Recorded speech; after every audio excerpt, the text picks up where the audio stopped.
Assalamualaikum warahmatullahi wabarakatuh. Shalom, salam sejahtera bagi kita semua.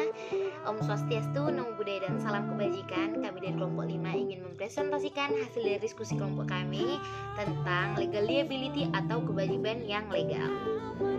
Sebelum masuk ke materi yang pertama, saya akan memperkenalkan anggota dari kelompok saya. Tentunya ada saya sendiri, Airu Fadil Lestari, kemudian ada Marcelia Putri Pangarungan, lalu ada Junior Monday, Vendro Pendong, dan yang terakhir ada Marcelo Christine.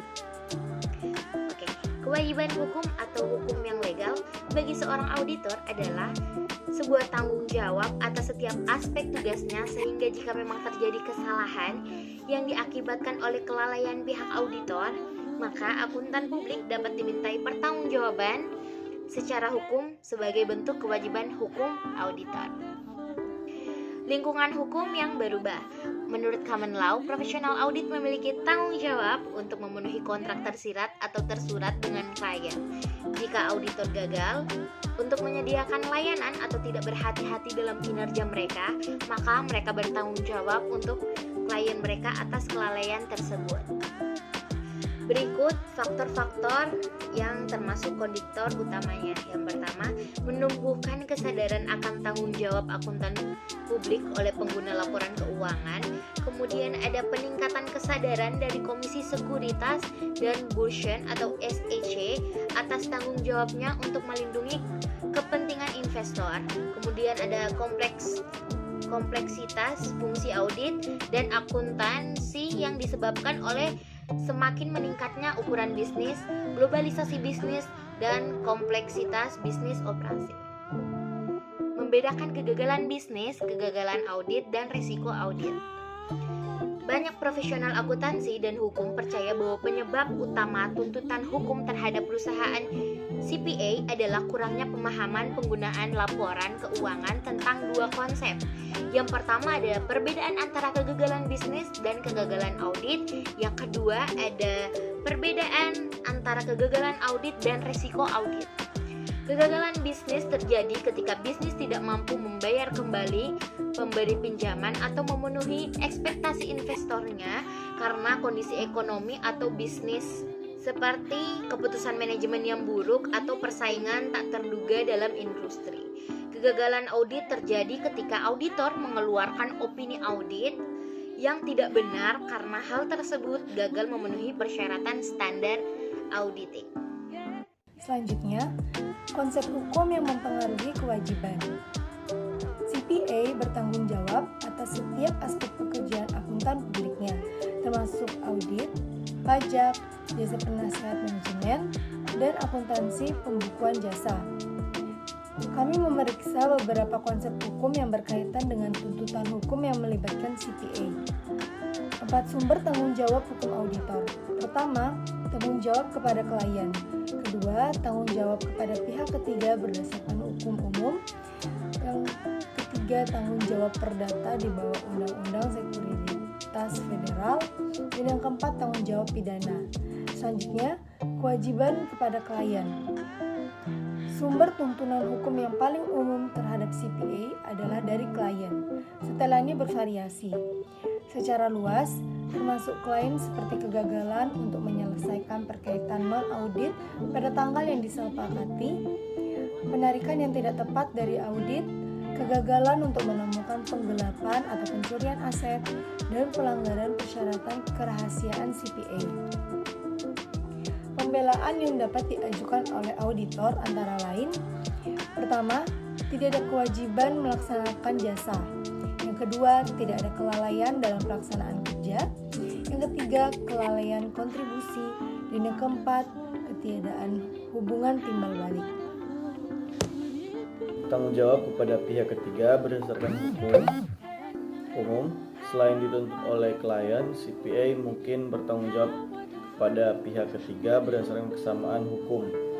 Pihak ketiga termasuk pemegang saham, aktual dan potensial, vendor, bankir, dan kreditur, karyawan dan pelanggan. Perusahaan CPA dapat bertanggung jawab kepada pihak ketiga jika kerugian yang diderita oleh pemungut karena ketergantungan pada laporan keuangan yang 3 pendekatan terkemuka diambil oleh pengadilan yang telah muncul sebagai berikut.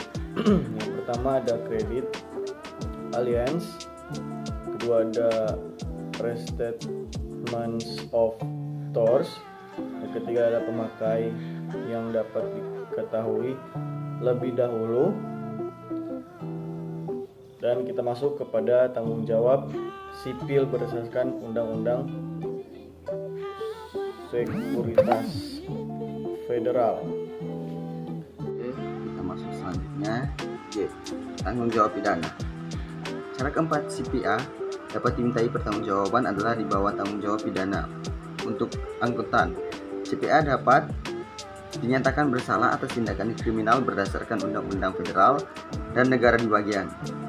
Di bawah Undang-Undang negara, undang-undang yang paling mungkin diberlakukan adalah Uniform Security Act yang serupa dengan bagian dan dari peraturan SEC. Ada beberapa hal penting yang harus diketahui. Yang pertama, investasi terhadap integritas manajemen. Yang kedua, independensi oleh semua individu. Lanjut kita masuk di H. Tanggapan profesi terhadap tanggung jawab hukum.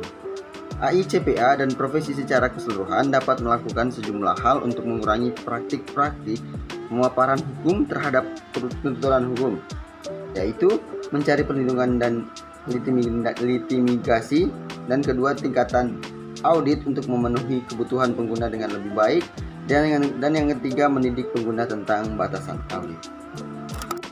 I. Melindungi CPA individu dari tanggung jawab hukum. Auditor yang berpraktik juga dapat mengambil tindakan khusus untuk meminimalkan tanggung jawab mereka. Beberapa dari tindakan yang lebih umum adalah sebagai berikut. Yang pertama, berurusan hanya dengan klien yang memiliki integritas. Yang kedua, menjaga independensi. Yang ketiga, memahami bisnis klien. Yang keempat, lakukan audit kualitas.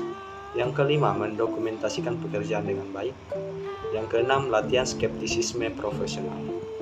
Kesimpulan, bab ini memberikan wawasan ke dalam lingkungan di mana CPA beroperasi dengan tinggi, menerangi pentingnya tanggung jawab hukum yang dihadapi profesi CPA. Menurut common law, kepada pihak ketiga menurut Undang-Undang Sekuritas Federal, dan untuk pertanggungjawaban pidana memberikan kepada kesadaran auditor masalah yang dapat membuat mereka bertanggung jawab lebih. CPA dapat melindungi diri dari hukum, tanggung jawab dalam berbagai cara, dan profesi telah bekerja dengan rajin untuk mengidentifikasi cara untuk melakukannya.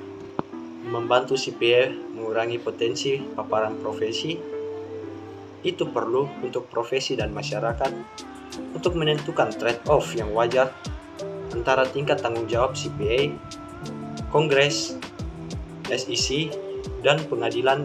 Semuanya akan terus memiliki pengaruh besar dalam pembentukan solusi terakhir. Sekian dan terima kasih.